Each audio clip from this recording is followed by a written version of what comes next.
Hello everyone, welcome to What's Education. Today we will discuss hysteresis loop of soft iron and steel.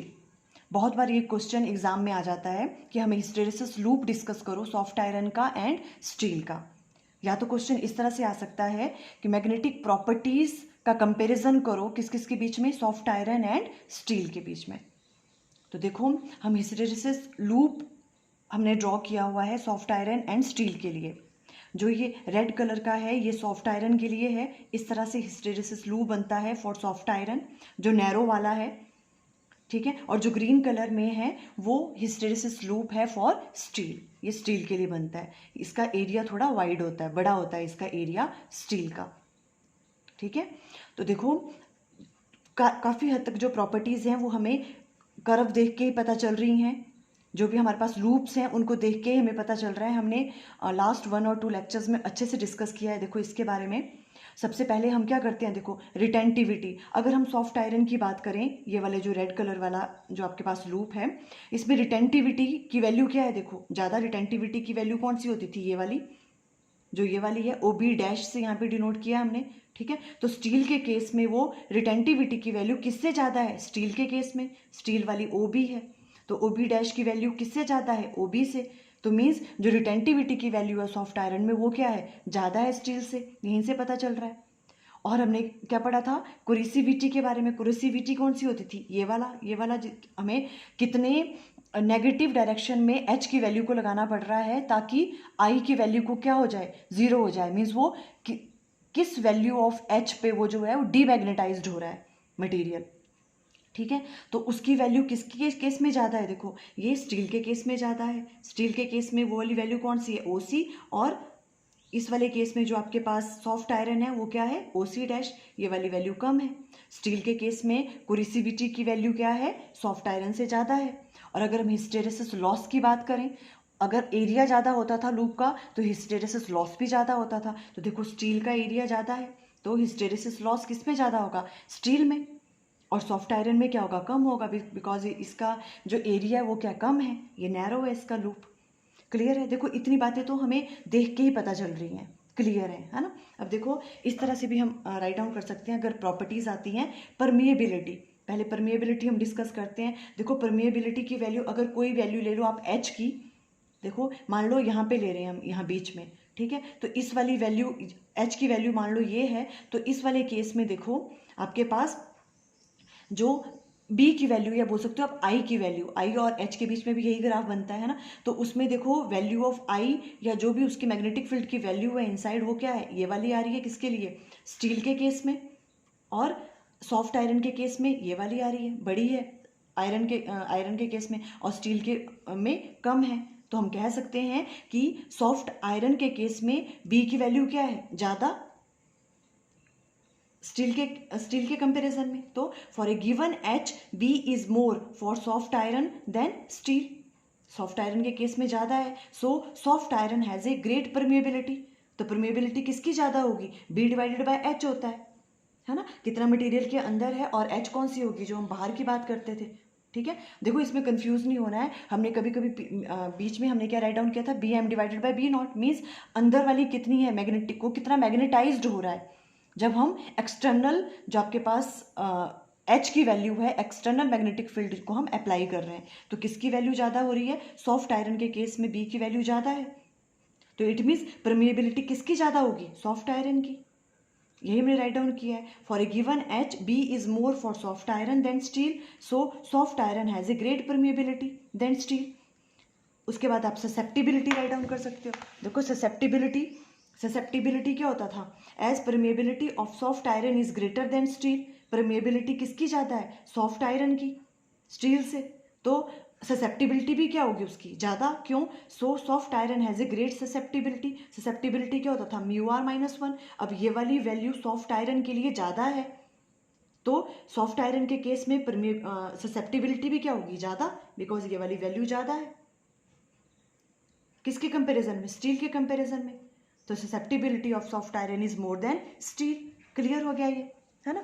इस तरह से write down कर सकते हो। और बाकी देखो रिटेंटिविटी तो हमें यहीं से देख के पता चल रही थी। The retentivity of soft iron O B dash, soft iron के लिए कौन सी है, ओ बी डैश, ये रेड वाली, is greater than the retentivity O B of steel. अब देखो ओ बी स्टील के लिए ये वाली है रिटेंटिविटी की value O B dash is greater than O B, तो रिटेंटिविटी किसकी ज़्यादा हुई, सॉफ्ट आयरन की। Coercivity, the coercivity of soft iron O C dash, जो आपके पास सॉफ्ट आयरन की है वो कौन सी है, ये वाली है कुरिसिविटी की वैल्यू, ठीक है। और स्टील के लिए ओ सी है, तो ओ सी डैश की वैल्यू कम है as compare to O C, है ना। तो coercivity of soft iron is less than the coercivity of steel. उसके बाद हिस्टेरेसिस लॉस की बात की थी हमने, तो वो किसका ज़्यादा होगा, हिस्टेरेसिस लॉस किस में ज़्यादा हो रहा है, स्टील के केस में, बिकॉज उसका एरिया ज़्यादा है। जितना ज़्यादा एरिया होगा उतना ही हिस्टेरेसिस लॉस क्या होगा, ज़्यादा होगा। देखो, as the area of the hysteresis loop of soft iron is much smaller, soft iron का बहुत कम है, then that of steel, so the hysteresis loss per unit volume per cycle is less for soft iron than steel. Soft iron के case में क्या होगा, hysteresis loss कम होगा, किसके कंपैरिजन में, स्टील के कंपैरिजन में। देखो इस तरह से ये प्रॉपर्टीज बहुत सिंपल थी, इस तरह से आप डिस्कस कर सकते हो अगर एग्जाम में क्वेश्चन आता है 1 या 2 मार्क्स का, ठीक है। अब देखो इसमें क्वेश्चन कई तरह से पूछ सकते हैं, आपको ऐसे भी पूछ सकते हैं, देखो क्वेश्चन जैसे कि हमने देखो पहले आप ये वाली बात याद रखो, वैसे हमने पहले भी डिस्कस किया है, अगर आपको परमानेंट मैग्नेट बनाना है, ठीक है, तो उस वाले केस में रिटेंटिविटी, कोरिसिविटी और हिस्टेरेसिस लॉस की वैल्यू क्या क्या होनी चाहिए। देखो परमानेंट बनाना है हमने किसी मैग्नेट को, तो उसमें रिटेंटिविटी की वैल्यू क्या होनी चाहिए, बहुत ज़्यादा होनी चाहिए, है ना। रिटेंटिविटी की वैल्यू क्या है, मतलब कि हमने उसको एक्सटर्नल मैग्नेटिक फील्ड को वहाँ से रिमूव भी कर दिया तो भी मटेरियल के अंदर क्या है, मटेरियल मैग्नेटाइज्ड रह रहा है, वो डीमैग्नेटाइज नहीं हो रहा है। यही तो होता है, यही तो हमें एक परमानेंट मैग्नेट बनाने के लिए चाहिए कि जैसे हम एक्सटर्नल मैग्नेटिक फील्ड को रिमूव भी कर दें एच की वैल्यू को, तो उसमें कोई ना कोई क्या रहे, मैग्नेटिक फील्ड की वैल्यू रहे, वो मैग्नेटाइज्ड रहे, ठीक है। तो रिटेंटिविटी जितनी ज़्यादा होगी वो परमानेंट मैग्नेट के लिए क्या है, वो एक फेवरेबल कंडीशन है, ये वाली होगी। और दूसरी कुरिसिविटी की वैल्यू भी ज़्यादा चाहिए, कुरिसिविटी की वैल्यू होती थी ये वाली, ठीक है। मीन्स हमें बहुत ज़्यादा नेगेटिव डायरेक्शन में मैग्नेटिक फील्ड लगानी पड़ेगी, तब जाके वो क्या करेगा अपना, वो डीमैग्नेटाइज्ड होगा।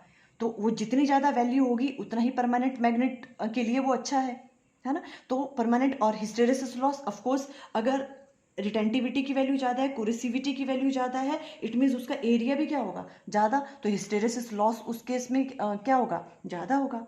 तो आपको हमेशा याद रखना है, ये वाली चीज़ आप अगर हमेशा याद रखोगे तो आपको क्वेश्चन आंसर करना ईजी हो जाएंगे, अंडरस्टैंड करना। जब भी परमानेंट मैग्नेट बनाने की बात आती है तो उसमें क्या क्या होना चाहिए, high value of retentivity, high coercivity और हाई होनी चाहिए उसकी हिस्टेरेसिस लॉस। क्लियर है। अब देखो इस केस में कई बार ऐसे पूछ सकते हैं कि रिटेंटिविटी तो सॉफ्ट आयरन के केस में ज़्यादा है स्टील के कंपैरिजन में, फिर भी हम स्टील को यूज़ करते हैं एज ए परमानेंट मैग्नेट बनाने के लिए, सॉफ्ट आयरन को नहीं करते, क्यों।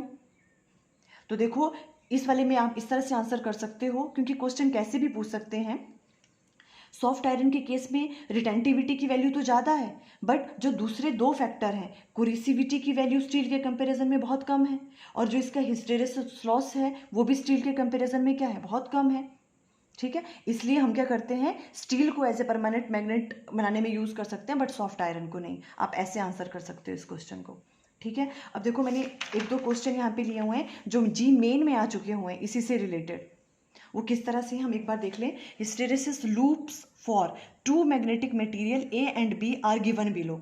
आपके पास हिस्टेरेसिस लूप दिए हुए हैं, कोई मटेरियल है आपके पास, ए मटेरियल के लिए ये वाला है और बी मटेरियल के लिए ये वाला है। आपके पास 4 ऑप्शंस हैं, आपको क्लिक करना है कौन सा उनमें से ठीक है, ठीक है।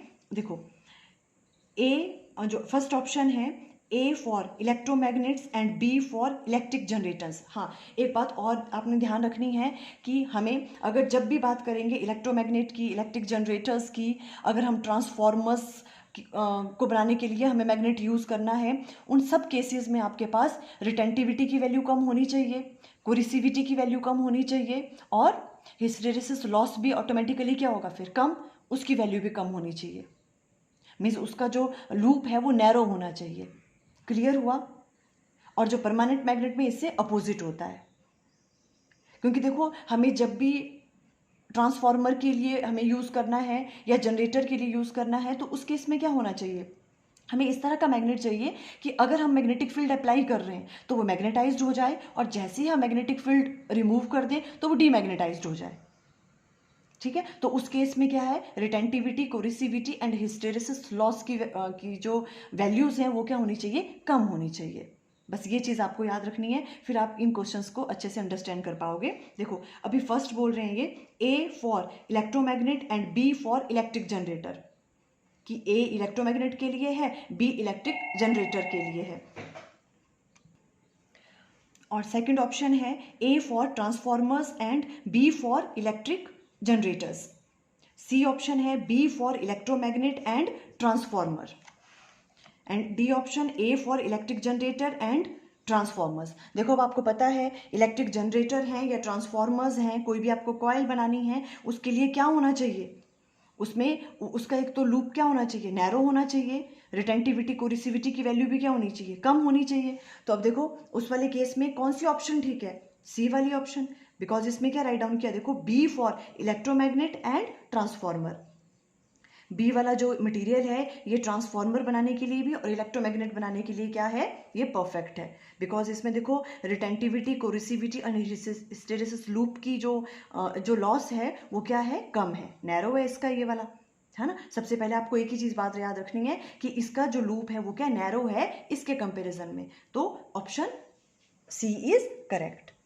देखो जैसे एक और क्वेश्चन था, ये भी आपका जी मेन में आ चुका है, देखो magnetic material used for making permanent magnet, इसको आपने P से डिनोट किया है, and magnets in A transformer T have different properties of the following, which property best matches for the type of magnet required. कौन सी property है जो best है permanent magnet बनाने के लिए और ट्रांसफॉर्मर के लिए हमें मैग्नेट चाहिए उसके लिए, कौन सी है। देखो आपके पास ये 4 ऑप्शंस गिवन है, ठीक है।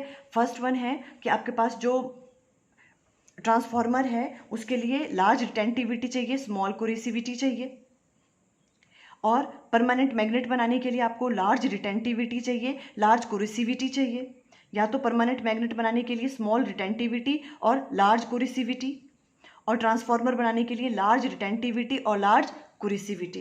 देखो सिंपल देखने से ही पता चल रहा है, हमें पता है जब भी परमानेंट मैग्नेट बनाना होता है तो हमें क्या वैल्यू चाहिए होती है, लार्ज वैल्यू ऑफ रिटेंटिविटी चाहिए होती है और लार्ज वैल्यू ऑफ कोरिसिविटी चाहिए होती है, ठीक है। ये ऑप्शन तो एकदम गलत हो गई, ये वाली ऑप्शन बिल्कुल ये करेक्ट है, ठीक है। अब देखो अभी फर्स्ट वाली ऑप्शन में क्या बोल रहे हैं, लार्ज रिटेंटिविटी चाहिए एंड स्मॉल कोरिसिविटी चाहिए, हमें क्या बनाना है, ट्रांसफॉर्मर बनाना है।